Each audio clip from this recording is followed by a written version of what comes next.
How to add a submit button on your Google form.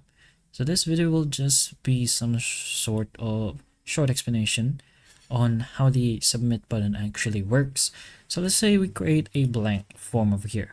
We go ahead and take a look at the options. We can add images, text, title. You got to import questions or even add sections, but you're having a hard time looking for the submit button. Now, fortunately, and maybe sometimes unfortunately, maybe you want to go ahead and put it somewhere else, but the Google form already automatically puts a submit button in every end of the form.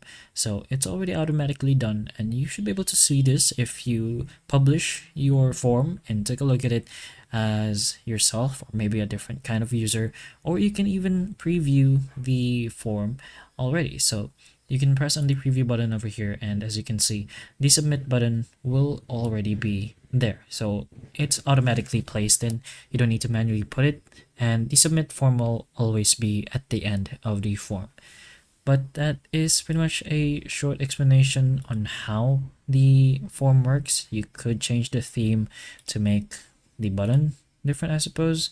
I think it's the same, but that's pretty much how you technically add a submit button in your Google form. You just publish the form itself. So hopefully the information of this video can help you, and if it can, please like and subscribe for more videos like this, and that's all.